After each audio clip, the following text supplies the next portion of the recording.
That's what we see Jay-Z has done. That's what we see Puff has done. The music don't become how you pay the bills. It's a lot of pressure off of it. You got other things bringing in income, you can make music. This new song with Nip and Jay, what the fuck, I got something to say. What a slap in the fucking face. Like what the fuck is going on? Who told you that song and did you know all along? And why did your bitch sell that painting 2 weeks after he was gone? I'ma tell you what it feels like. It feels a little fishy. Feels like something's going on ever since that John Legend song and Khaled's prediction of a Grammy. If you ask me, I can't stand him. Seems a little weird. Question number 1, why is there no blood? Question number 2, Sam left in the AM is true, but you're talking about the shits all up in the afternoon.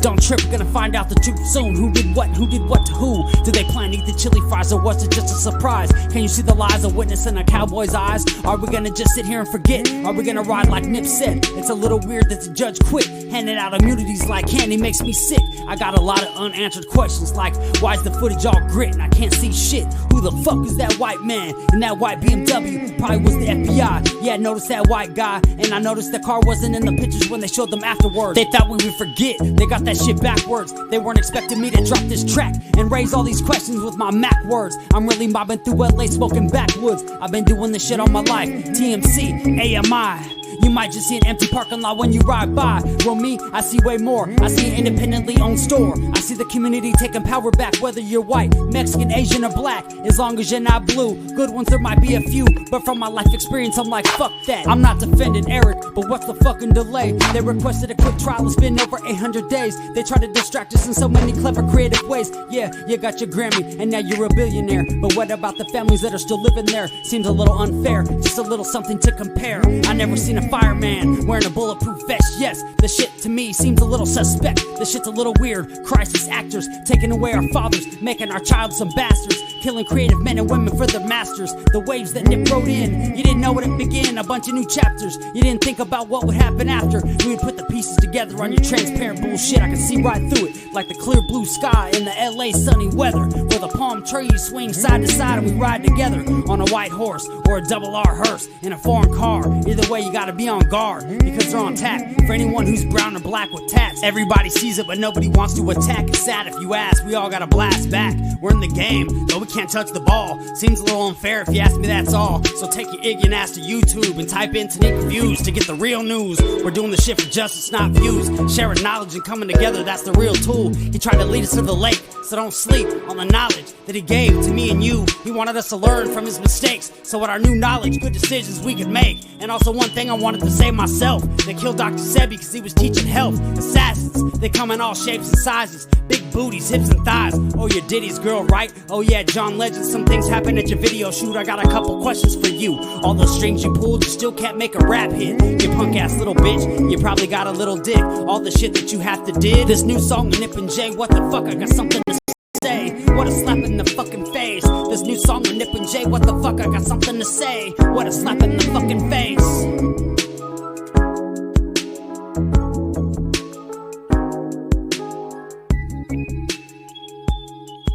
That is none other than Rainz Cash.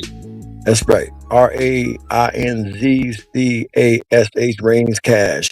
You can find Rain Cash music everywhere on music platforms, cdbaby.com. You can find it on iTunes Music. You can find it on ReverbNation.com. Listen, go support Rain Cash because he supports us. He put that together for us, and I really love it. I'm never getting rid of it. Take your ignorant ass to YouTube and type in Tanique Reviews.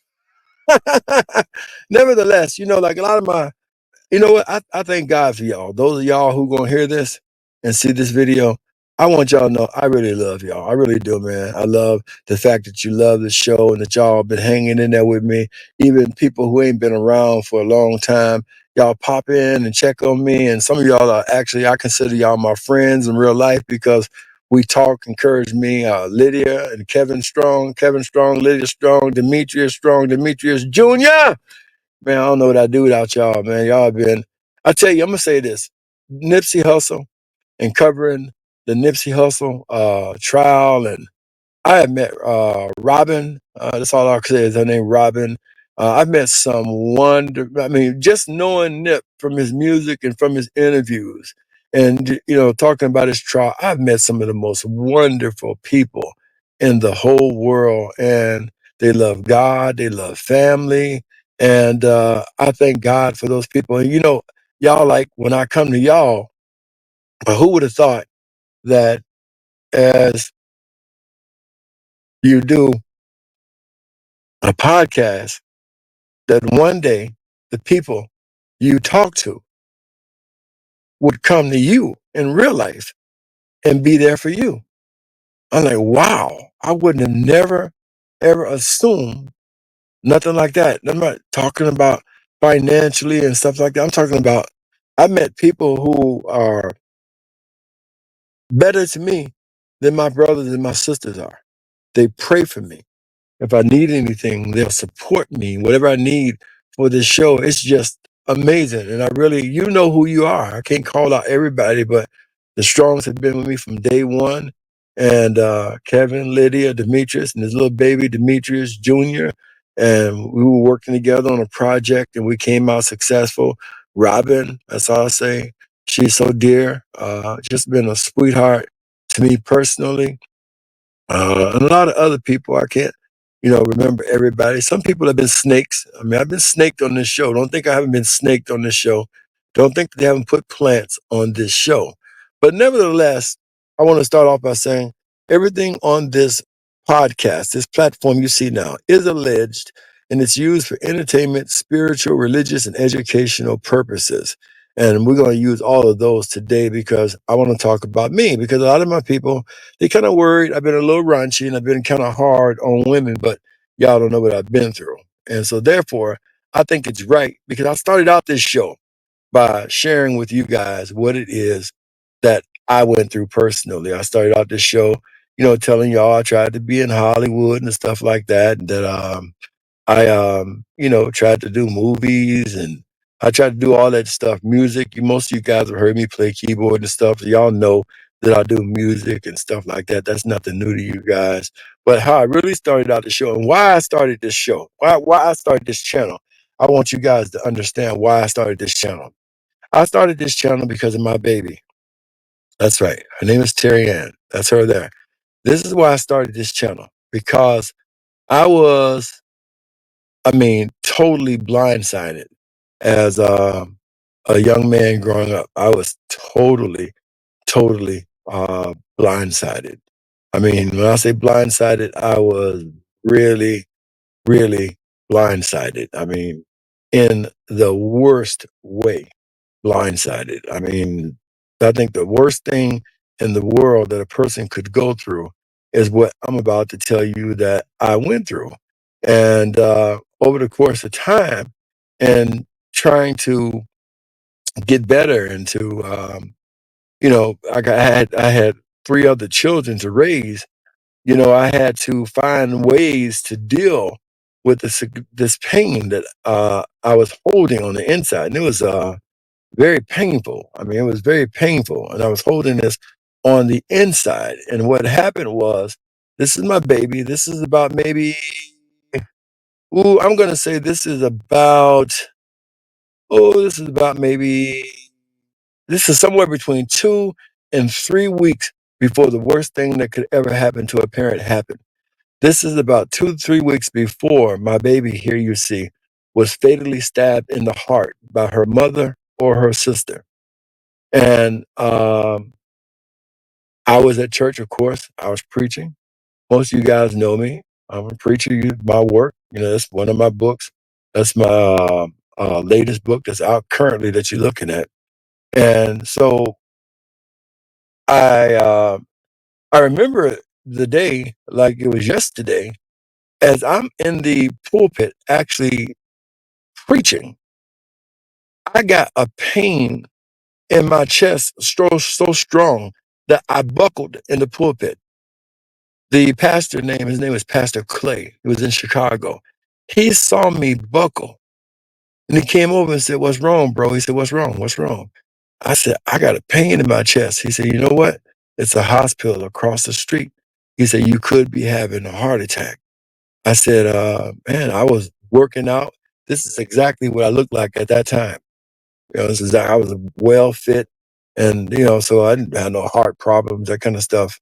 My my grandmother lived to be, one of them lived to be 104, and my father's mother, I think she was like 109 when she died. Both my parents died at 91. My father died in 91. But anyway, so that kind of thing just, I just didn't really see that happening. It didn't fit the bill. So I was hurting. I said, you know what, just you go ahead and you close out. And the people were in what they call high praise. They were really enjoying whatever. And I went and sat down back in the office. And I mean, I got this huge pain in my chest. I mean, I'm like, what the heck is this? It's like sitting there just inside of my chest. And I'm going, man, this is crazy. But I can still function. There is no shortness of breath. And for those of you who don't know, I had several different backgrounds, but one's in nursing. That is for sure. My brother got me. My brother was one of the first, I would say, black nurses in probably the state of Illinois back in. My brother started nursing honestly when he was 13, when you didn't need a license. And he got me into it. I got my first job. It was at Wendy's. And my brother came to Wendy's and didn't like the fact that I was working at Wendy's. And so he got me a job at a nursing home. And of course, I was a young man, about 15, and working in a nursing home. And of course, you got the people there, and I fell in love with all those old people. And I would look, the old people, can you help me? Can you help me? Can you please help me? Can you help me? And I said, okay, well, yeah, I would help them. I would dress them and I would take care of them, because I was always thinking, like, what if this was my mama? That was my thought. And I'd be in there crying, and my brother would come in and laugh, and he'd be like, she don't want anything. And I'd be like, okay, but she was wet, she needed to be changed. And he'd be like, look, he said, I'm telling you, I just got you this job.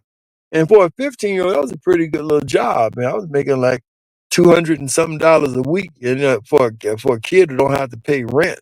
That was a pretty good little job I had. It was better than working at Wendy's and coming in for 2 hours and doing 8 hours worth of work. So that was a pretty good little job. So he coming in there, he said, if you don't stop doing this, he said, the administrator gonna be walking this floor and you're gonna be fired. I said, well, I'm never gonna stop helping. I said, y'all back there talking, y'all need to help these people. He said, trust me, we know what we're doing. He said, don't say nothing, I told you. And so I continued to help them, and I continued, and I would do everything I possibly could to make sure doors and stuff were open. I just took you, and the old people just loved me. They just took to me and I took to them.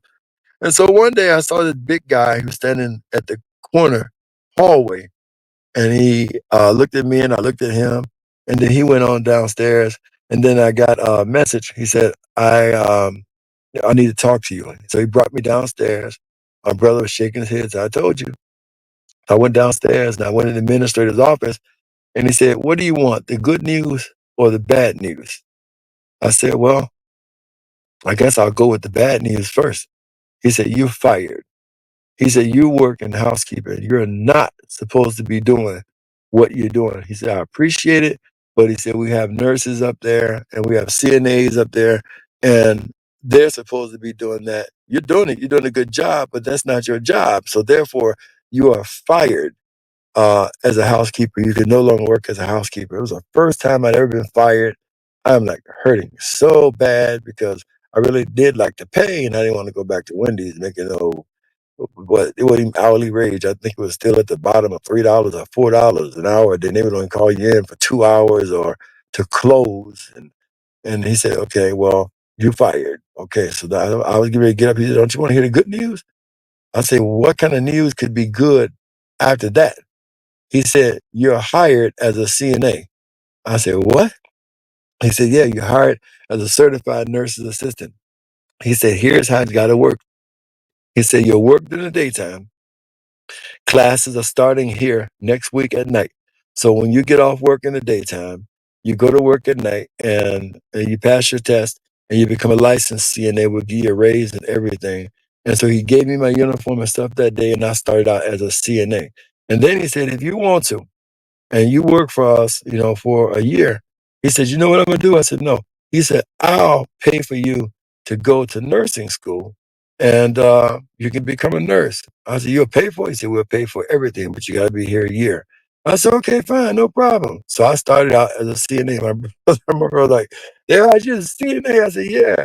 And I went to work. I mean, literally, it didn't make it. I mean, I was teamwork. It didn't make a difference if it was the um, left side, right side. I don't care how many patients it was. They all needed help. I gave them help. I don't care if they didn't need it because I felt like, this could be my mom. And I believe to this day, the way people treated my mom and how people love my mom is because of the way we treated those people. I see my brother was a great nurse. He was a nurse for over 50 something years. And he is in his late 70s and still want to go back to work with these people. And I believe that God gave all that love to my mom and to my dad because people love my mom and dad till the day they died. So you got to be careful how you treat people, okay? Because you never know on your way up who you're going to meet on your way down, all right? And so we saw our parents get love the same way we love those people. So I worked there, became a CNA, worked there a year. And true to fashion, this administrator didn't lie. He called me into the office. I finished high school already, and he asked me, did I want to go to nursing school? And that was the College of DuPage in Illinois, their associate's degree program. He paid for me to go to school, and I became an RN. So I knew medicine well. Medicine running my family. Nieces are nurses. Brother's a nurse. Mom worked at a hospital for what 60 years. My mom worked at one hospital, so that was kind of just in the bloodline. Everybody in my family has a degree in nursing, whether they work it or not. Okay, I'm not saying everybody works as a nurse, but it's just in the blood. If there were two things you were going to get at our table, you were going to get Jesus Christ, and I'm not ashamed of the gospel, for it is the power of God unto salvation. Now, I don't care what y'all believe. You can believe in Jehovah. I believe in Jehovah too. You can believe in Muhammad. I believe in Muhammad too. You can believe in Allah. I believe in Allah too. But Jesus Christ is my savior. And I recognize Jesus Christ. I just want you to know that. That's just me. But you can believe you want. I like Hare Krishna. And I told y'all, I'm going to learn that dance. Hare Krishna, Krishna, Krishna, Hare Krishna. I'm gonna learn that dance. Y'all be laughing when I be telling y'all about that damn dance, but y'all need to go check that dance out. When used to see them Hare Krishnas at the airport, I used to get them money, man, because I thought that dance was cool. I'm gonna learn that dance. Somebody gonna put that in a video one day, a hip hop video, and that dance gonna be popular. But anyway, so nurses in the background. So I knew that, and I did my regular checkups. I personally believe that at that time you should see the doctor twice a year. So every 6 months, I regularly got checked up and stuff. So I knew that wasn't a problem. So, however, I told him I'm breathing fine. It was just a pain, but I'm gonna go home. But in trying to drive from Chicago out to the town I lived in, which is probably I'd say maybe it was about an hour 10 minutes from Chicago to get back to the suburb of Chicago that I lived in with my children. It was difficult. I'm not going to tell you it wasn't. It was so difficult that I almost ran into a toll booth. Trying to make it home. I felt we had better hospitalization in Chicago, whatever. So if I had to go to the doctor, I wanted to go home. So I could never drive home, but my sister lived off the freeway. And I got off the freeway and I parked in my sister's driveway. And I stumbled in her house and I got into her house. And my sister said, what's wrong? I said, I'm sick. She said, child, ain't nothing wrong with you. Come sit down. And she began to talk and began to talk. And then she asked me a question and it triggered me. She said, where are your children? And it triggered me. Something triggered inside of me. I said, oh, I left them with their mom. Oh my God. And you know what? All the pain stopped. I said, my children. And so I shot. I said, I'll call you back. She said, what is that? I got to go. So I ran on my sister's house. Now I'm not in pain or anything. And I drive to where my children are. And I see at least 6, 7 ambulances, full lights and everything. And I could see that something had went here that was awfully bad. And when I say it was bad, I could feel it was bad. I knew that whatever that was, you couldn't drive in there because they had the street blocked off. But I knew whatever that was, that somehow that had something to do with me. What? I didn't know, but I said, no, that has something to do with me. And I'm telling you, believe it or not, I heard a voice and it was like on the passenger side of me. And it said, that your child is dead. And I knew which one and everything. At the time, me and their mom had 4 children. And I heard the voice also say, get up, gather your remaining children. And they were in the ambulance, and I went towards the ambulance. They said, you can't go towards the ambulance. And there's a lot of problems going on that I couldn't like decipher at that moment. And problem they had was the hospital that was in that area was really not a triage center. Uh, if maybe you hurt your arm, they could fix a sprained arm. But for a little girl that got stabbed in the heart, they were not prepared to crack open her chest or anything like that and do nothing like that. So they had spent, before I got there, 30 minutes, 45 minutes to an hour trying to decide what hospital to take her to. That's what they decided. To what hospital we're going to take her to. And that's part of the reason why she didn't make it. So then they decided to take her to the hospital, and we decided to follow behind the ambulance. I first took my kids to my mom, and I went behind the ambulance and got to the hospital. And I will never forget May 23rd, 1999, at that hospital. And I look at this doctor, and he's about maybe, I'm going to say 25 feet away from me, young doctor. And even though he's 25 feet away from me, it seemed like he was miles away from me. It seemed like he was walking to me in slow motion. This is my experience with tragedy, okay? You had your experience with tragedy. I'm talking about mine. It seemed like that man was walking down a long corridor, but he didn't. And when he came into the waiting room where I was, he just grabbed me. He didn't even grab her mom. He grabbed me, and he said, I tried, but she died. And I was just out of it. I don't know what to tell you. I'm gonna try and keep this clean as much as I can, but if I can't and you don't understand it, that's too bad. If you find something wrong, you should pray for me. Shut the hell up, and you should just pray for me because you ain't been through what the hell I've been through. Just like I wouldn't judge you, whatever you're doing. If there was something I thought I would pray for you, you should just pray for me. I'm gonna try and keep it clean. So some of the stuff I do, man, you'd be surprised. There's reason. Sometimes there's pain and stuff behind it. That doctor grabbed me and he held me, and I had no strength in my body. I had lost my daughter. And I didn't know that he knew some things that I didn't know, like the mom or her sister could have done it.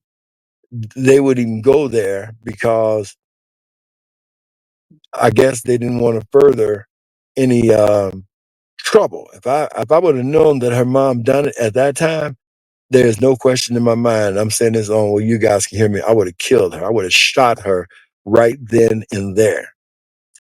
So they didn't tell me that her mom was suspect. They didn't tell me anything, and especially my local police department. They knew because I worked in security and stuff like that as a second job, trying to take care of 4 children. I did security, I did nursing, I did everything I possibly could to make sure my children had a certain type of life.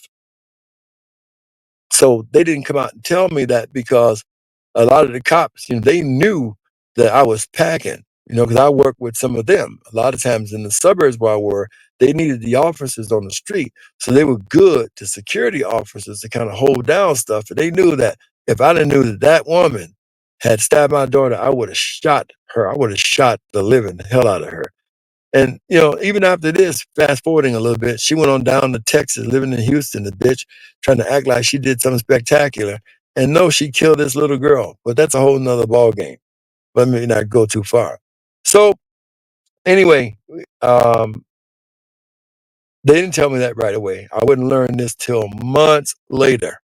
And the same people who did the Samaje Crosby case in Joliet, Illinois, that same prejudiced ass prosecutor was the same one on my daughter's case, and they didn't investigate. Part of the reason they didn't investigate is allegedly because Janet Reno got involved. All right, if you want to know when this was, Janet Reno actually came to my local area, that local police department, because there was some crookedness and shadiness there, allegedly with drugs and stuff.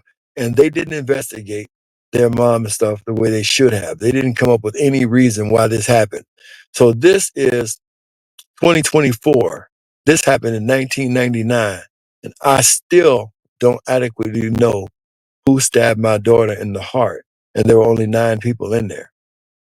And then some other strange things happened, like the knife that actually went into her heart. They found fingerprints on it of a person who lived 200 miles away. And this caused a bunch of problems. And so, just to make a long story short, I never found out who actually killed my daughter. Their mom moved immediately and left the kids. And so, if you want to understand what happened to my children, how I became a single father, she left the children at a 7-Eleven gas station. This is the truth. This is my life. She left them at a 7-Eleven gas station, and the guy there, he knew me. And she took off and left, and she went to Texas with the help of law enforcement. And the guy called me, got the number from the children, called me and said, she left the children here. I said, really? He said, I don't want to call the police and take them through no more drama. He said, how long is it before you can get back here? And at that time, I was in Georgia. I was in College Park, Georgia, 4601 Old National Highway. I told him to give me about 10 hours. I got from College Park to Illinois in 8.5 hours, riding 85 miles an hour, long before the speed limit went up, to get there and get her brothers and sisters, because what had happened to them. So I had to go and get them, and I got them. He kept them there. We went to the police department. We filed abandonment charges and all of that stuff like that. But the police already knew she was going to Texas, and they didn't do anything. They talking about, well, they don't look abandoned to me. They look like they with their father. So the mother can't take care of them, and the father can. So I'm trying to get the police to press charges, and they're not trying to press any charges at all for the death of my daughter, and they're not trying to press charges for abandonment or do anything. So now I'm at war with the police department and investigators. Now, that story is too long to continue to go into the actual story, okay? So I'm not going to go into the actual story of it, but I want to show you why I started my channel. So those were my other 3 remaining children. That's Joshua, if you look into the left of me. That's Esau to the right of me, and that's Keota at the bottom of me. So I had to raise those 3 of my children alone by myself, which within itself really taught me a lot about women, man, and why I really admire women. And women who listen to the show know I admire y'all, because I'm gonna tell you, to be a single father was the scariest thing that I'd ever went to. Well, I got a lot of stuff I want to talk about and share with you guys. I'm gonna really share with you about being a single parent. I mean, I just went through a tragedy. So remember, I am really fragile emotionally. All right. So I'm really fragile emotionally. But now I'm experiencing something that most women experience. I'll say this is nothing for women, because y'all been doing it for a long time. Men walk off and leave y'all.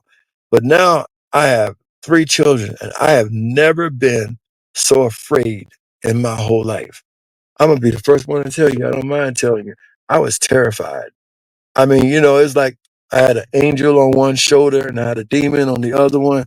And the demon is saying, okay, your boys gonna be gangbangers, they're gonna be shot, they're gonna be killed, you're not gonna succeed. I've never had to rely on faith as much as I did during this period of time. And I tell you, it was very challenging, but God bless them to all do what they had to do, and they are contributing citizens in society to this day. And I'm gonna tell you, that was strictly by the grace of God and my faith in God and God's faith in me, that they're up and doing what they're supposed to do. And I'm proud of that fact. So back to this. So, and with this damaging pain that I had, when I finally decided to, reach out and seek, some sort of help or treatment, or felt comfortable, because this is not something that you're going to talk to everybody or anybody about. For years, I never said anything. But I tell you what, I became a very, very, very angry man. I mean, you had like seconds to set me off. It was going to be problems. And whatever those consequences were, I didn't mind paying them. But what most people didn't know, it was this pain that was behind me that really fueled it. And it fueled a fire, which would intensify and intensify. And then I started recognizing this can't go on like this.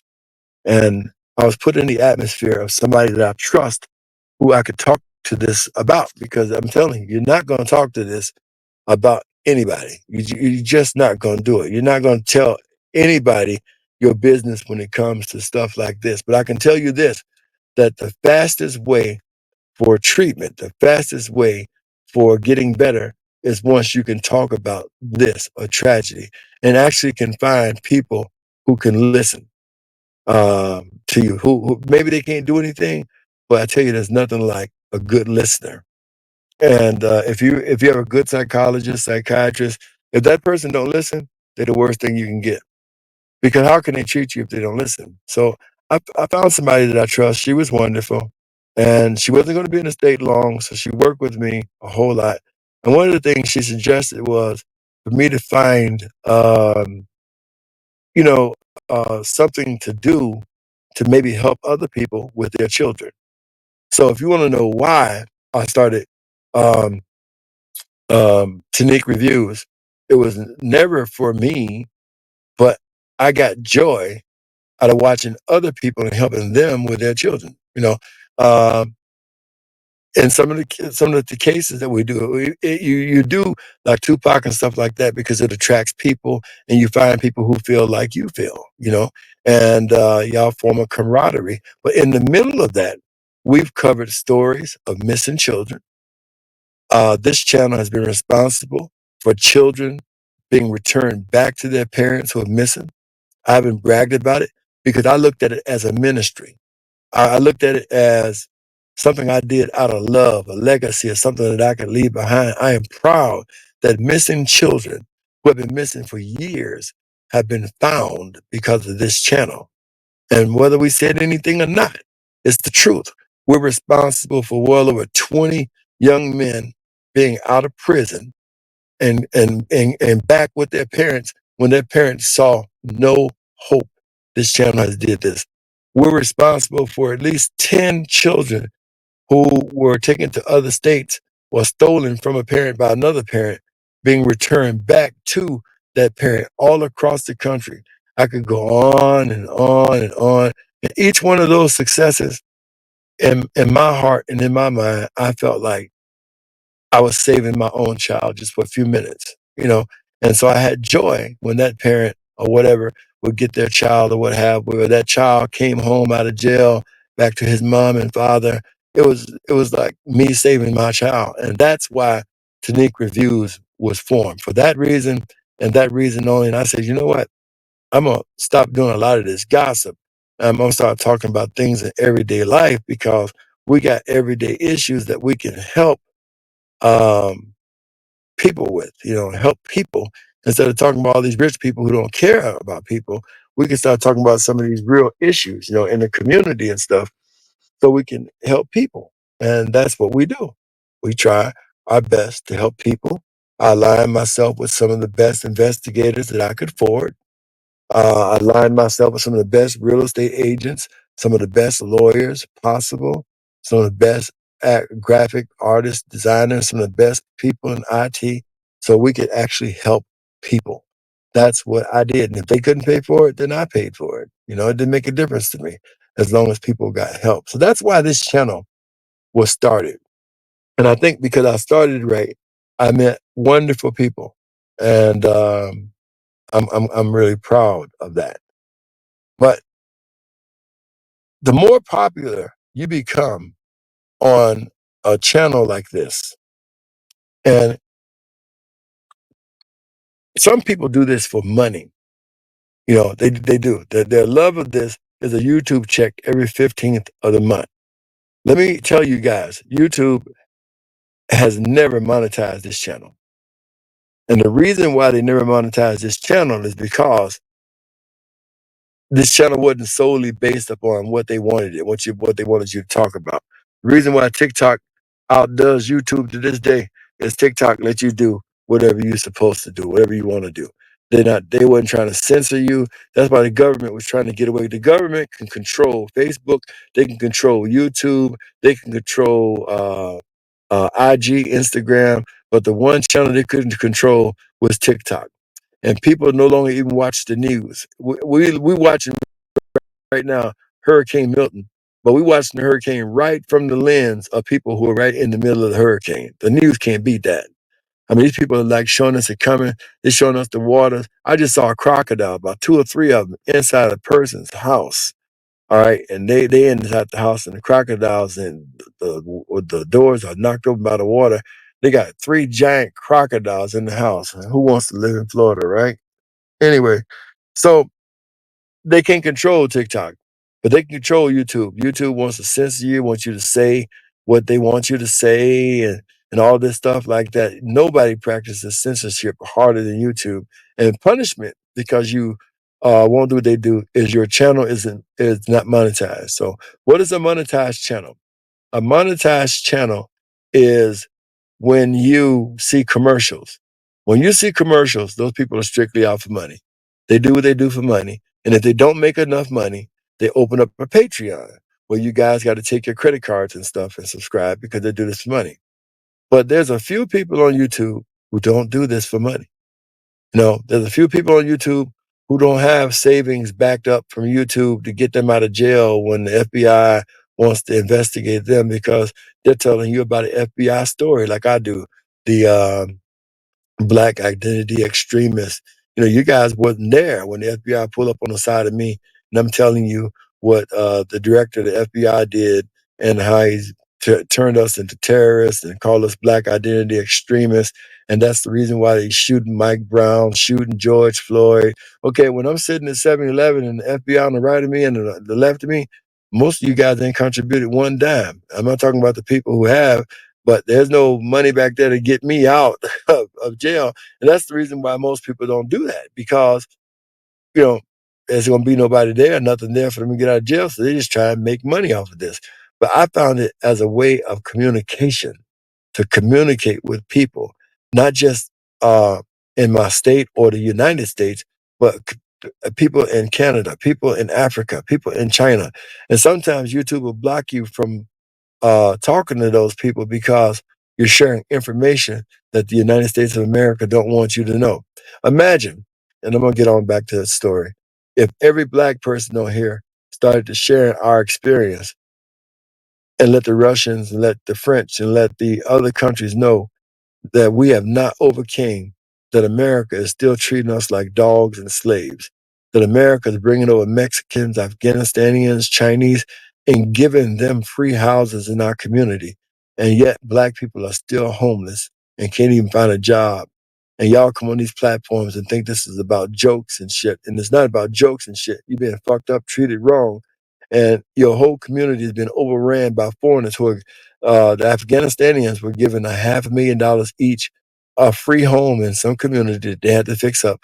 But they were given $500,000. The husband was given $500,000. The wife was given $500,000.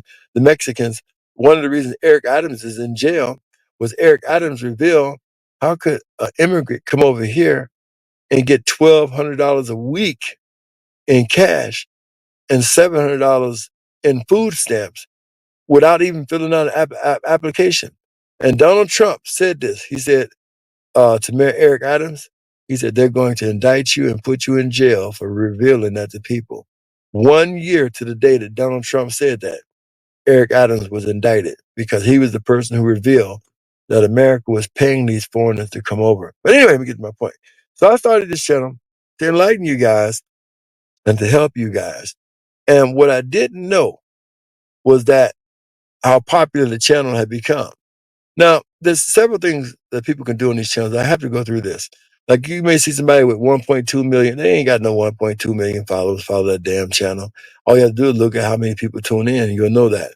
But you can buy YouTube, IG, Facebook. They have these companies that will allow you to buy followers. TikTok does too. TikTok actually encourages it. and you can buy followers. You can go there and spend, what did he say? They want TikTok make you send these little gift like toys. But if you look at it, when you send the gift like toys, you're sending money. So imagine if 100 people sent a $20 gift, you're making those people rich and they're able to increase your following or your views. So to get 50,000 followers or 72,000 followers or 100,000 followers on TikTok, that's how you do it. And the same thing applies to YouTube and to all the other social platforms. But this channel, we never did that. We have over 40 something thousand people on here, and everyone came one by one. We ain't never paid for no following. I wouldn't even do that, because the reason I started this channel off is to do what I'm doing right now, which is to talk about, the things that I was going through. And I met other parents who lost a child and they helped me. We kind of, network together, help each other. And then we spread it out and tried to help other people. That's what we tried to do. But sometimes, man, the powers that be, when you're talking about certain things, they will send people after you. You have to be real careful. So on this channel, again, meeting various people and stuff like that, I met a wonderful lady out of Michigan. And she's a very nice lady, been through a whole lot, but she loves God, loves family, loves life, and just a wonderful lady. And one day she called me and she wanted the show to help this other young lady.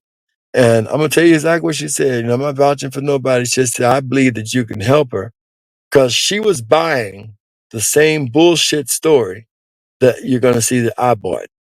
I bought the story too. She had no way of knowing anything different because she lives out of state. I had no way of knowing anything different because I live out of state too. So I have no way of knowing it. And this is the day we actually got married. We got married this day. And remember the title of this show. I married this woman, and while this bitch is actually sitting here kissing me, this bitch knows she's already married. In fact, this is 2024. That's 2023. She just got divorced on August the 27th of 2024. They finalized her divorce, and she's here marrying me. And on October the 3rd, 2024, because she lost every fucking thing in the world. I mean, she lost every fucking thing and owes this guy a lot of money. And this bitch is nothing but a liar. I mean, complete liar. I mean, 100% liar. And I've been pulled in court like 40, 50 times because this bitch didn't want this story to actually get out. And especially how corrupt and nasty her ass is. She didn't want the story to get out. She went back to court on October 3rd and refiled an appeal after being in divorce for 8 years. That's correct. This chick was started her divorce process in November 13th, 2017. All right. Remember, we're in 2024, but in 2017, this chick started her divorce process. Now, of course, that's not what she told me. All right. And that's not what she told Jennifer as well either. Jennifer, the lady who introduced us, knew she was in a divorce, but she knew basic knowledge of it or whatever it may be. She thought the divorce had occurred. Jennifer had her own life. She didn't really care about what was going on. But when I met the woman sold me a bit of goods. I mean, it was really a real bit of fucking goods. That's the date that the woman filed a divorce. If you can look there, you'll see the case number and you'll see 11/13, 2017. So that's when the man filed for divorce. So he filed for divorce. And you can see on the bottom of that, her name is Yvette McTate. She likes to call herself Yvette McTate, make her think she's special. My mom tried to use a French pronunciation of it, but in actuality, it is Yvette. But in France, it would be Yvette. But I like the term bitch. I love you like a sister, but you die too quick. and that's why we called you bitch. Anyway, I find that more suitable when I talk about this situation. So I listened to what she had to say, and it started out exactly with what we were already doing on the show. We started talking about black identity extremists, and she was staying in Elgin, Illinois. Definitely in Elgin, Illinois. And that should have been my first red flag because I had left Illinois and I didn't want to have nothing to do with Illinois. I mean, but she didn't tell me at the time, again, I'm going a little fast, that she was in Elgin, Illinois. Okay. Because she told me Elgin, Illinois, I would have hung up on her ass because that's not the best place to live in Illinois, but it's close to where I was raised in Illinois. When I left Illinois and I had no freaking intentions on going back to Illinois. Now, in her mind, well, she told me she was from Tennessee. That's the house that she lived in. That's 1106 Championship Drive in Elgin, Illinois. So that's the house she lived in. In her mind, that was something. That's a piece of shit. In her mind, she don't know nothing about Illinois. But nevertheless, in her mind, she thought she was doing good. Some of y'all may think that's nice too, but that's because you don't know Elgin. You go a mile from there, and they killing people just like they are in Chicago. In fact, one of the worst wars in Illinois was in the community of Elgin when the blacks and the Mexicans started to go into war, because that neighborhood used to be all black, but the Mexicans came in there. When we saw this in the 80s, and them Mexicans, man, came in there with them AK-47s, and they ran black people from Elgin all the way to Aurora, Illinois, because they wanted to conquer that area. And so what happens is, we learned in the 80s that white people love the Mexicans because the Mexicans come by there and cut their grass for $2 and stuff. Black people wasn't going to do that. Cost of living going up. And so we knew then, we saw that what's happening now, we saw that coming because of cheap labor. So you want to know why they want these foreigners in here? These foreigners are working in cheap labor. Even in HR, they're looking for foreigners. They're not looking for Americans. That's what I learned down at that SHRM convention, which is what I told y'all we're going to talk about, where Sherry Shepherd's fat ass is down there talking about rubbing on Ellen DeGeneres' ass, and this black guy who looks better than a damn woman is supposed to be leading the people. And it's really fucked up. But what I learned down there from people who were in corporate America, that how they were really looking for foreigners. They were not looking for black people in these positions. There are very few black people in these positions of HR anyway. All right. One of the reasons is because they fucking crooked and can't get their fucking legs closed. But the other reason is they just can't compete with those foreigners who will do $135,000 job for $47,000. And the foreigners will do it. And they will move in these bad neighborhoods, and they will live together in the same house. But black people who go into Morehouse and go into colleges know their worth, and they're determined to get this amount of money, and then these companies don't hire them. But them foreigners don't care. They come in at $65,000. They come in and they won't ask for any health insurance, anything. They'll eat right. And so a lot of these companies that are down here and stuff like that are not really looking for black people. You get a few black women in this area, and they try and help the other black sisters get in. The only way black men get in, they got to be faggots or gay. There's no question about that. Trust me, you got to be gay, you got to be a faggot. There's a lot of faggots down there. I ain't got no problem with faggots, but I call ace and ace and spade a spade. I grew up there with faggots, and I seen a lot of them down there, and just a couple of them in there, but mostly it was white gay men. So the competition is between white women and white gay men, and this man leads them all. That's right. Take a second, look at his ass. This man leads them all. They follow his ass like he was the Messiah. And he gives speeches that sound good to him. But then again, the corporate sponsors that he's able to pull together at these conventions and giving away pens and shit like that, and having people like Shamar Moore come, entertains a lot of people. But in my opinion, nothing is dropped in HR worthwhile. And then he's selling a certificate that most legitimate companies don't know. That's real. a SHRM certificate where they charge you astronomical dollars for you to pass it. And guess what? If you don't pass the motherfucker, they'll go back and reevaluate and say you passed it and send you the certificate anyway. They just want your fucking money. And I've seen this happen. I have seen somebody actually take their fucking exam, fail it, call and complain, and they sent the person a certificate. I went, holy cow. And listen, the person just wrote anything. They didn't even do shit, but they reevaluated. We made a mistake.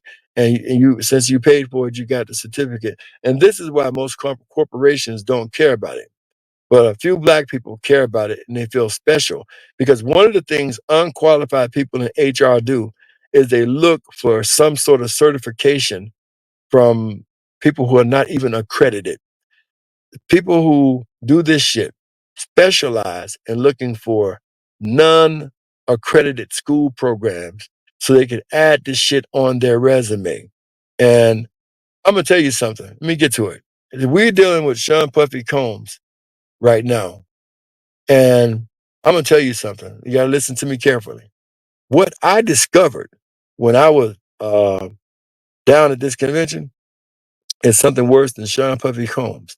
I think I discovered one of the biggest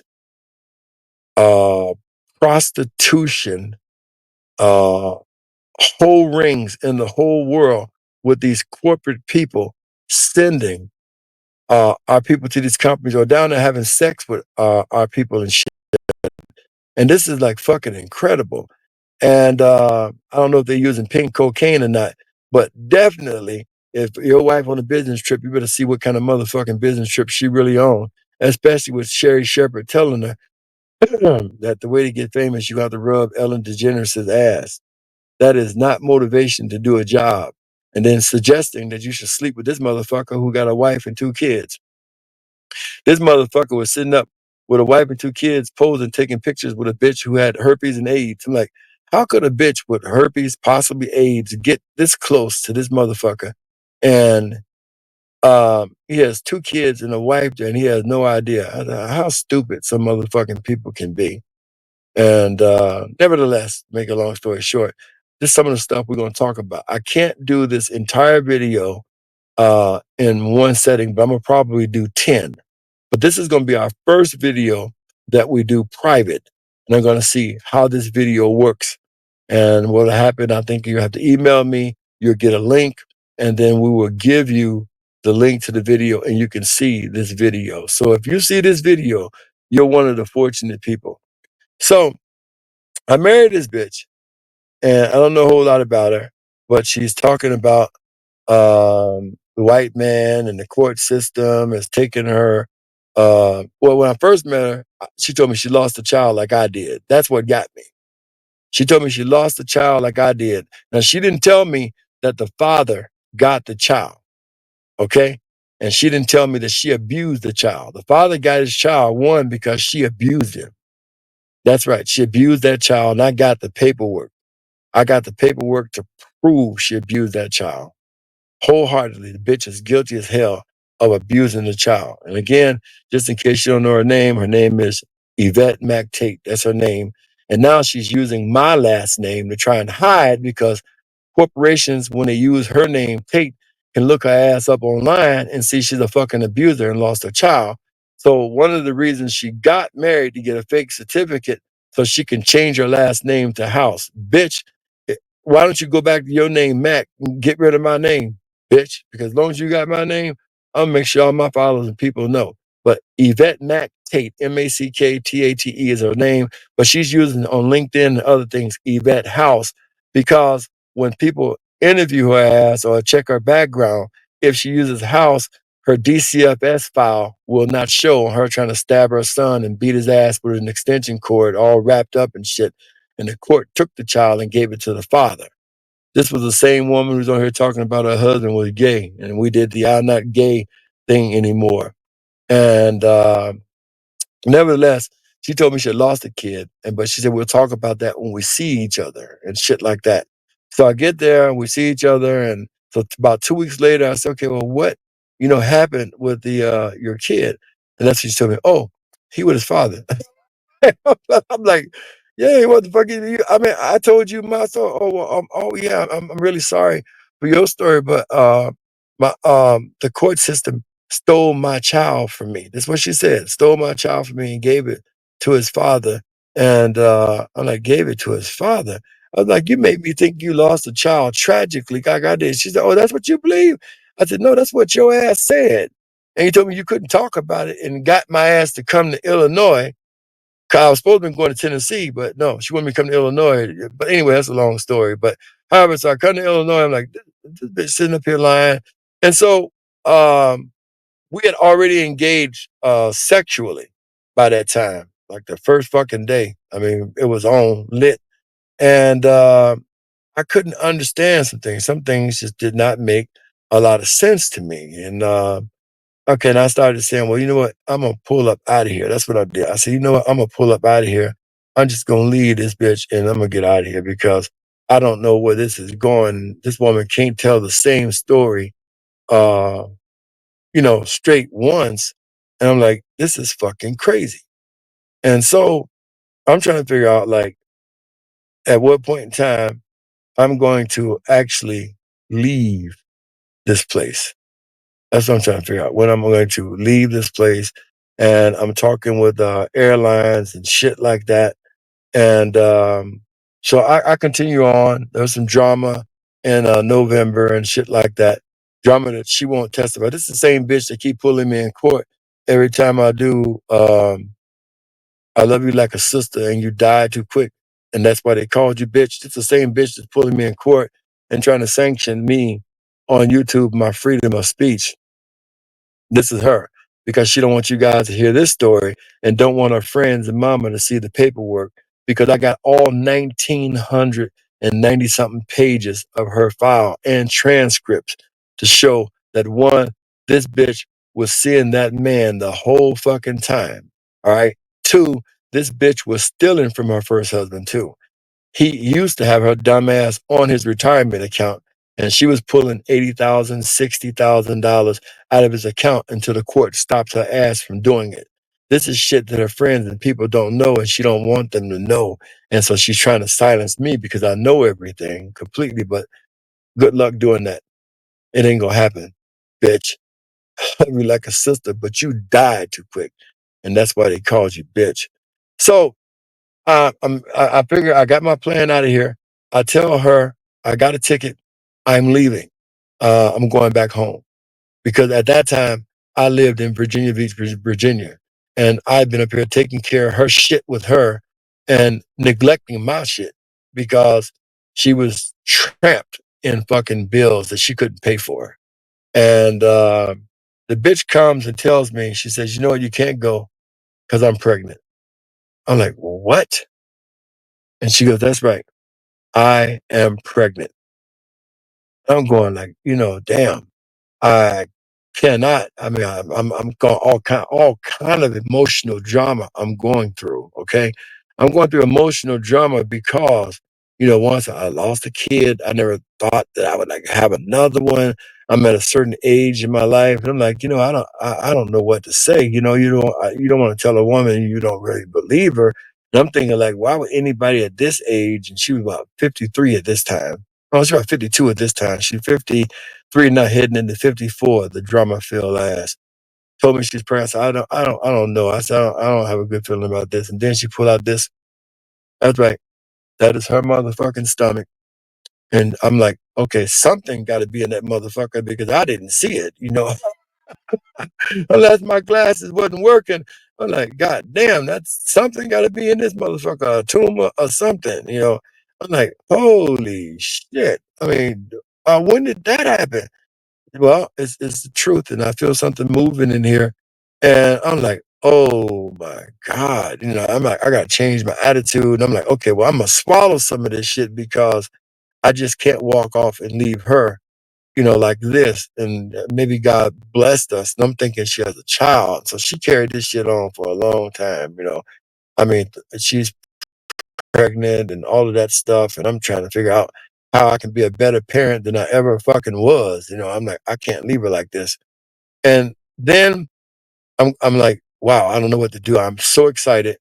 I actually told her friend, which she's stupid, to do her stupid ass. called her, thinks she got a friend, and she puts her friend down like a dog. I remember she told me this is her so-called friend, and then her friend got busted her lover, Marcus. He was cheating and shit, and she was like, good for her ass because couldn't nobody tell her ass anything anyway, so God had to let her ass see it. I'm like, that's how you feel about it? I'm like, damn, I sure wouldn't want your ass for a friend if that's how you feel about it. But nevertheless, she met him one time and she knew he wasn't no good. I'm like, I ain't never saw no shit like this. I ain't never heard this kind of stuff. This would be your friend, long-term friend. But anyway, I told her friend, I was like, yeah, I didn't really know what to do. And then this carried on for 3 months, 4 months. And then I get, I go out to the garage and I go to smoke a cigar out in the garage because I felt like a prisoner. This bitch, you look over to the left, that's where those raggedy ass, small ass garage, not even really the standard size in Illinois. But nevertheless, I go over to the garage and I started smoking a cigar. And at that time, I smoked down at the third bay. And I'm smoking a cigar. And man, I hear the loudest noise that I ever heard in my fucking life. I mean, the noise was so fucking loud that it shook the garage. I mean, the garage is attached to the house, but it was very powerful. And I knew that something was bad. So I get in, I didn't go, I mean, I didn't go right away in there because whenever I came outside or went anywhere, she always did something crazy. She didn't want me outside. And you got to understand why she doesn't want me outside. A couple of reasons, but I'm just share one in particular, is because the people outside of the house know that she is married to somebody else and I don't know it. And so therefore, with me being outside smoking a cigar or saying anything or talking to anybody, it's gonna bust her shit open. So I got to be in that house or I got to be leaving going in a different direction. And she was still fucking around with one of the neighbors too, right down the street. And so that's whole other information. So she didn't want that shit to catch up. So she would do some stupid shit if I came outside or shit like this. And just, it was just really ridiculous. So I'm like, I'm not going to go in there, but I don't even want to know what it is. But when she started yelling and screaming, then I said, okay, fuck it. I'll go in. So I go in and then she goes, and this is where I'm going to end this at. And I want to know what y'all think about it. If you want me to continue, I'll continue. So I go in, and after I go in, I look, and she's on the floor. And this is the pictures of her, me helping her off the floor. She's on the floor. That's my hand. That's my watch, my Marine ring. And I'm trying to set her up. And you can see the bruises there. And she tells me that she thought she would mop the floor.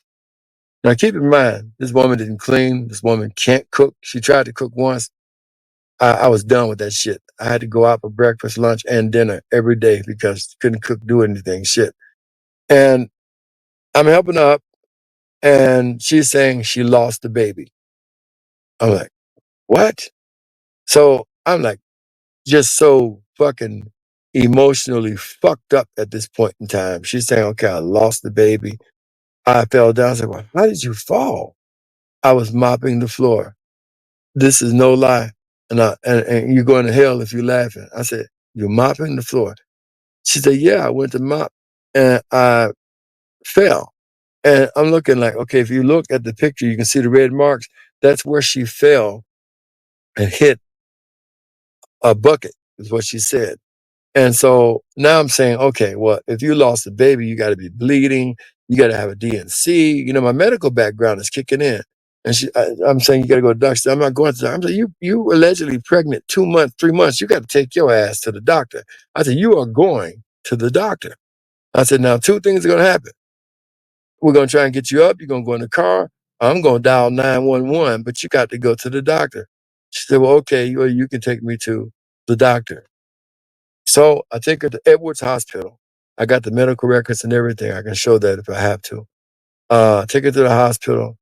And it was a great thing that I took her to the hospital, okay? I'm going to find out some things. The first thing that I'm going to find out is that truly this young lady is fucked. One, we get there, her blood pressure is 220, no shit, over 180, stroking at that very moment. And the doctor is thinking like, okay, that's why she fucking passed out.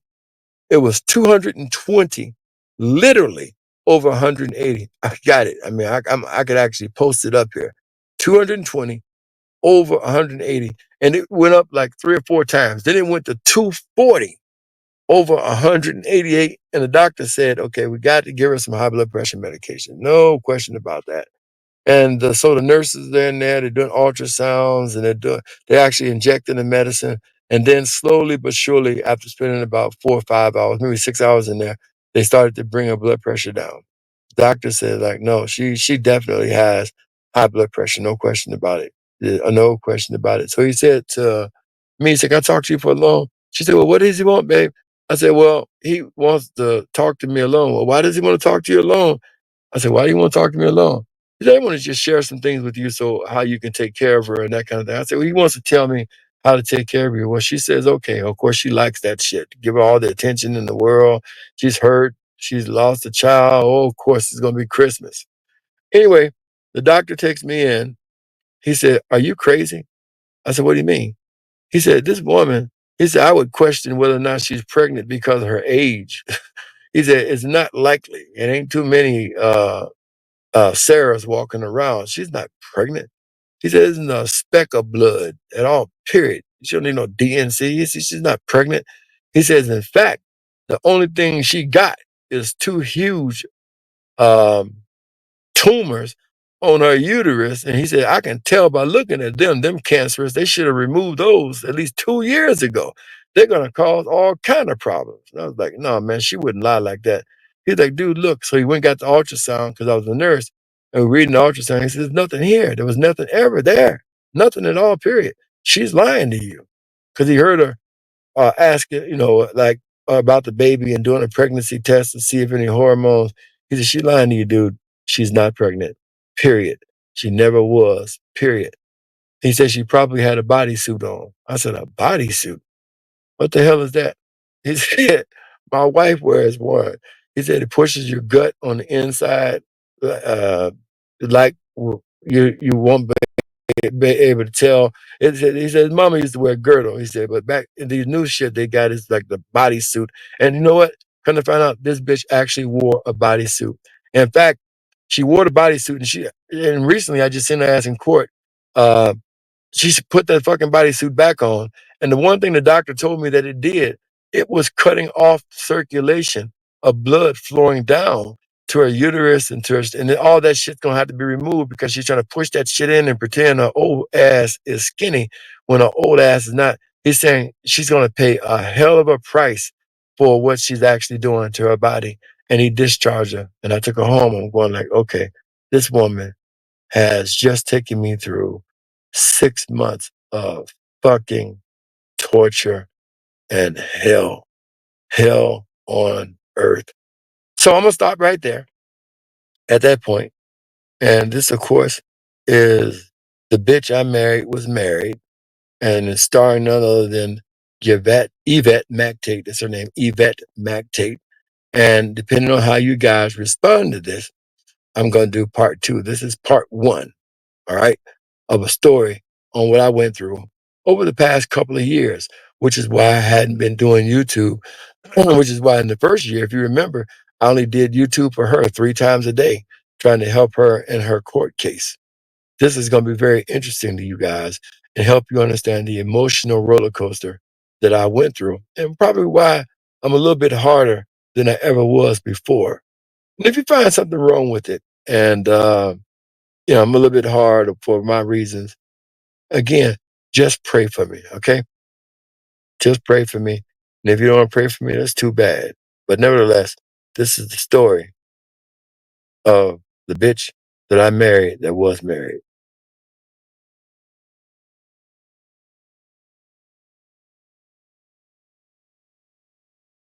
That's what we see Jay-Z has done. That's what we see Puff has done. The music don't become how you pay the bills. it's a lot of pressure off of it. You got other things bringing in income, you can make music. This new song with Nip and Jay, what the fuck, I got something to say. What a slap in the fucking face. Like what the fuck is going on? Who told you that song and did you know all along? And why did your bitch sell that painting 2 weeks after he was gone? I'ma tell you what it feels like. It feels a little fishy. Feels like something's going on ever since that John Legend song and college prediction of a Grammy. If you ask me, I can't stand him. Seems a little weird. Question number 1, why is there no blood? Question number 2, Sam left in the AM is true, but you're talking about the shits all up in the afternoon. Don't trip, we're gonna find out the truth soon. Who did what to who? Did they plan to eat the chili fries or was it just a surprise? Can you see the lies of witness in a cowboy's eyes? Are we gonna just sit here and forget? Are we gonna ride like Nip said? It's a little weird that the judge quit. Handing out immunities like candy makes me sick. I got a lot of unanswered questions like, why is the footage all grit and I can't see shit? Who the fuck is that white man in that white BMW? Probably was the FBI. Yeah, I noticed that white guy, and I noticed the car wasn't in the pictures when they showed them afterwards. They thought we would forget. They got that shit backwards. They weren't expecting me to drop this track and raise all these questions with my Mac words. I'm really mobbing through LA smoking backwoods. I've been doing this shit all my life. TMC, AMI. You might just see an empty parking lot when you ride by. Well, me, I see way more. I see an independently owned store. I see the community taking power back, whether you're white, Mexican, Asian, or black. As long as you're not blue. Good ones, there might be a few, but from my life experience, I'm like, fuck that. I'm not defending Eric, but what's the fucking delay? They requested a quick trial, it's been over 800 days. They try to distract us in so many clever, creative ways. Yeah, you got your Grammy, and now you're a billionaire. But what about the families that are still living there? Seems a little unfair, just a little something to compare. I never seen a fireman wearing a bulletproof vest. Yes, the shit to me seems a little suspect. The shit's a little weird. Crisis actors taking away our fathers, making our child some bastards, killing creative men and women for their masters. The waves that Nip wrote in, you didn't know when it began. A bunch of new chapters, you didn't think about what would happen after. We would put the pieces together on your transparent bullshit. I can see right through it, like the clear blue sky in the LA sunny weather, where the palm trees swing side to side and we ride together on a white horse or a double R hearse in a foreign car. Either way, you gotta be on guard because they're on tap for anyone who's brown or black with tats. Everybody sees it, but nobody wants to attack. It's sad if you ask, we all gotta blast back. We're in the game, though we can't touch the ball. Seems a little unfair if you ask me, that's all. So take your ignorant ass to YouTube and type in Tanique Reviews to get the real news. We're doing the shit for justice, not views. Sharing knowledge and coming together, that's the real tool. He tried to lead us to the lake, so don't sleep on the knowledge that he gave to me and you. He wanted us to learn from his mistakes, so with our new knowledge, good decisions we could make. And also one thing I wanted to say myself, they killed Dr. Sebi because he was teaching health. Assassins, they come in all shapes and sizes, big booties, hips and thighs. Oh, you're Diddy's girl, right? Oh yeah, John Legend, some things happen at your video shoot. I got a couple questions for you. All those strings you pulled, you still can't make a rap hit. You punk ass little bitch, you probably got a little dick. All the shit that you have to did. This new song with Nip and Jay, what the fuck, I got something to say. What a slap in the fucking face. This new song with Nip and Jay, what the fuck, I got something to say. What a slap in the fucking face.